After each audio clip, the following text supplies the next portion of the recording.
And we are watching all the reaction rolling in after the stunning first face-off between President Biden and former President Trump. We're also getting our first look at the candidates after the CNN presidential debate. You can see here backstage, Donald Trump did get a rousing applause from his team. Most analysts and a CNN flash poll showed Trump as the night's clear winner. And then President Biden visited a Waffle House in Atlanta, which hosted a debate watch party. Some of the headlines this morning, though, show Democrats alarmed with increasing calls to replace him. This morning, the headline in Politico states, Democrats consider the unthinkable. It's time for Biden to go. And here's the Washington Post this morning.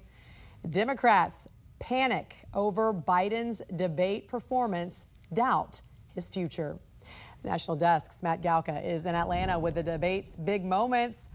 But let's get right to Mark Boyle at the live desk with the reaction pouring in. This debate, obviously, as we know, Mark, could reshape the presidential race. It appears that is exactly what's going to happen. Everyone's talking about it. The reactions continues to come in this morning. Jan, the overwhelming consensus from the CNN presidential debate from both sides. Former President Trump steamrolled President Biden at every turn. And at many times, Biden appeared confused and lost his train of thought. And that's making many Democrats this morning uneasy and giving Republicans firepower. It was a slow start. That's obvious to everyone. I'm not going to debate that point. I'm talking about the choice in November. I'm talking about one of the most important elections in our collective lifetime. The reality is, I mean, the discussion beforehand is, were they going to drug him up? I think they gave him a lobotomy instead. And as an American, just take the actual Republican Democrat nature out of this. This is frightening. As a citizen of the United States of America, this is the man responsible for defending our homeland when we're facing the greatest national security threats we've faced in our history.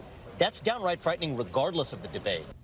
More post-debate fallout for the president. According to a CNN flash poll, these are the numbers we want you to look at this morning. Only 33% of registered voters said President Biden produced a better performance. Compare that to the 67% who said former President Trump did in that debate. Looking ahead now to what's next, and the next debate scheduled for September 10th, hosted by ABC. Now both candidates are getting back on the campaign trail already today, with Biden holding an event in Raleigh, North Carolina, Trump in Virginia. More reaction to last night's debate and what's next for both candidates throughout the morning for you right here at the live desk. And as always, you can check for the very latest online anytime at thenationaldesk.com. Mark, thank you. The debate could have also shifted which candidate voters who were on the fence will pick in November. Renowned pollster Frank Luntz said, "My focus group of undecided voters wants Joe Biden to step aside. They like him and respect him. Most voted for him in 2020, but they want him to go." Tonight was a political earthquake. Our coverage continues now with the National Desk's Matt Galka reporting from Atlanta with a look at the most memorable moments from the debate. It was a shaky start, but then they didn't hold back. Donald Trump and Joe Biden locking up in a historic debate rematch with a potential second term in the White House on the line. There were plenty of issues to talk about. The candidates were hit with a question about inflation to start. We got to take a look at what I was left when I became president, what Mr. Trump left me. We had an economy that was in free fall. The pandemic was so badly handled. Many people were dying. All he said was, "It's not that serious. Just inject a little bleach into your arm. You'll be all right." The economy collapsed. There were no jobs. Unemployment rate rose to 15%. He also said he inherited 9% inflation. No, he inherited almost no inflation, and it stayed that way for 14 months.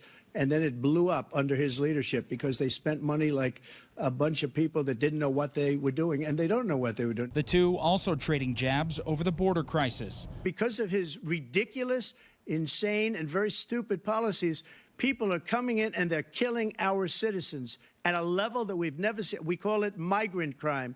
I call it Biden migrant crime.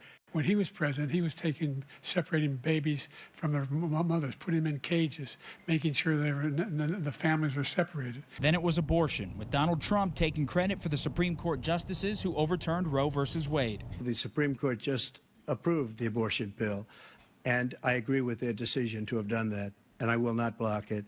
Every legal scholar throughout the world, the most respected, wanted it brought back to the states. I did that. Now the states are working it out. The idea that states are able to do this is a little like saying we're going to turn civil rights back to the states. Let each state have a different rule. Climate change, COVID, and felony convictions for Donald Trump and President Joe Biden's son all became verbal punches thrown by the two candidates. And it was an incredibly shaky start for the president. Social media was lighting up about the first 20 minutes or so of his performance. And CNN is now reporting that Democrats are now starting to panic about it. It remains to be seen if it ends up backfiring on Joe Biden, agreeing to take this debate in June as we head into the November election. Reporting in Atlanta, I'm Matt Gelka. And some furious lawmakers and voters also checked President Biden for his false claim that no U.S. troops died during his administration. I'm the only president this century that doesn't have any, this decade, that doesn't have any troops dying anywhere in the world like he did. Afghanistan, where we left billions of dollars of equipment behind. We lost 13 beautiful soldiers, and 38 soldiers were obliterated. Texas Congressman Dan Crenshaw wrote 10 minutes into the debate, and Biden has already apparently forgotten that 13 service members died in Afghanistan for one reason only: his orders to hastily withdraw without a plan. Florida Congressman Byron Donalds wrote, unlike Joe Biden, the American people will never forget the 13 brave American heroes who died due to his disastrous withdrawal from Afghanistan. And then you can see right here he listed their names. In January, 3 U.S. troops were killed in a Shiite terror attack also when a drone struck a U.S. base in Jordan. The Border Patrol Union also called out President Biden for claiming that they endorsed him for president. The union quickly posted, quote, "To be clear, we never have and never will endorse Biden."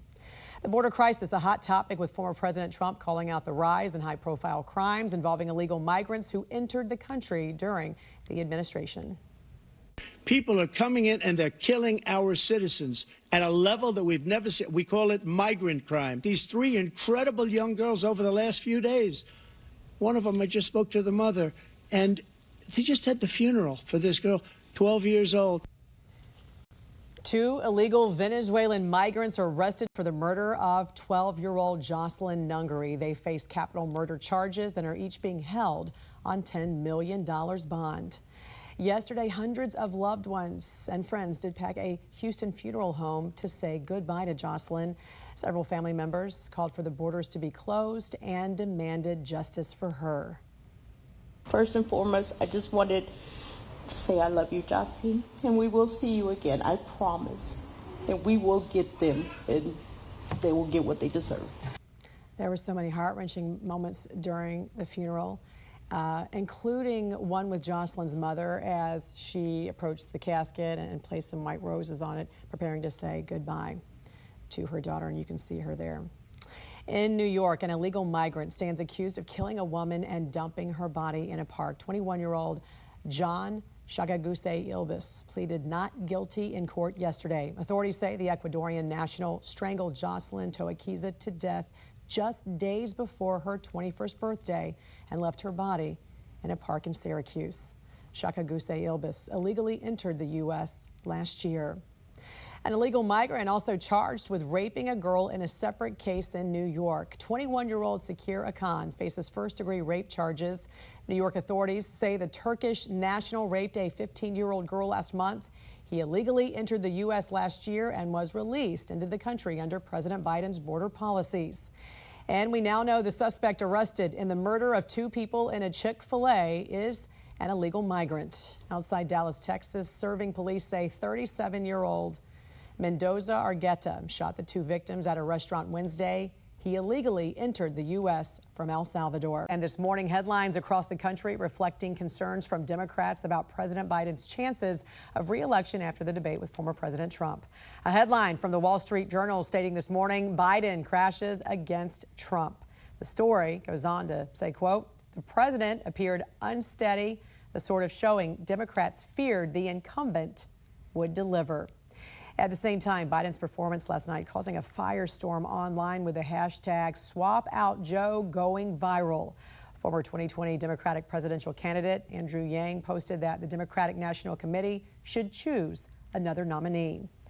Mark Boyle is at the live desk following the takeaways from the debate and all the reactions still pouring in right now. Good morning to you, Mark. The reaction continues. Good morning to you, Jan. I was just looking at Twitter or X, and that's all that I see right now. Reaction and thoughts about how this debate went. The overwhelming consensus from the CNN presidential debate from both sides. Former President Trump steamrolled President Biden at every turn. And at many times, Biden appeared confused, lost his train of thought, something that seems to be making many Democrats really uneasy this morning and giving Republicans firepower. House Speaker Mike Johnson posting this statement on social media overnight, saying in part, quote, an objective truth that can't be denied. Only one of the men on the stage tonight is qualified and capable of being elected president in 2024. This is the biggest mismatch in the history of presidential debates. Meanwhile, some Democrats rallying to the president's defense. We've all had those nights. All of us, not one person watching, hasn't had those nights. Do you well, give we've up? Not all been in presidential debates. But it's not about debates. You have good moments, you have bad moments. You wake up the next day, you dust it off, and you move forward. And some people are talking about Newsroom being the next candidate, perhaps. In a post-CNN flash poll, roughly 81% say the registered voters that watched the debate say it had no effect on their choice for president. Only 14% that it made them reconsider and didn't change their mind, while 5% said it did change their minds. Now, looking ahead to the next debate scheduled for September 10th, that's hosted by ABC. Now both candidates right back on the campaign trail today. Biden holding an event in Raleigh, North Carolina. Trump is in Virginia. We are continuing to follow the latest reaction for you throughout the morning right here on the live desk. And always, you can check out the very latest online anytime at thenationaldesk.com.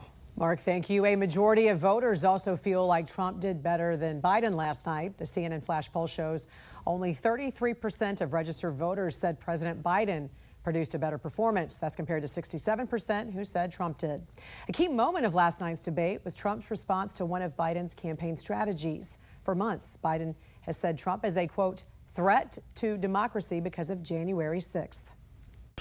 On January 6th, we had a great border. Nobody coming through, very few. On January 6th, we were energy independent. On January 6th, we had the lowest taxes ever. We had the lowest regulations ever. On January 6th, we were respected all over the world. All over the world, we were respected. And then he comes in, and we're now laughed at. We're like a bunch of stupid people. Trump also blasted Biden after he called Trump a convicted felon, pointing out Biden's son Hunter also is a convicted felon, still facing other charges. Hunter is waiting to be sentenced on his felony gun convictions and will face another trial in September on felony tax charges. Progressive independent candidate Robert F. Kennedy Jr., who has struggled to get on ballots, did not meet the qualifications for the presidential debate and held his own event last night. I think almost everything that President Biden said, I know to be not to be true, including his claim that he was endorsed by the Border Patrol. The border, there's been at least 7 million people who've come across the border, and they've come across principally, and this is without the gotaways, which are another 2 million. Yesterday, the state of North Carolina denied RFK access to their ballot in November. So far, he's only qualified in 5 states.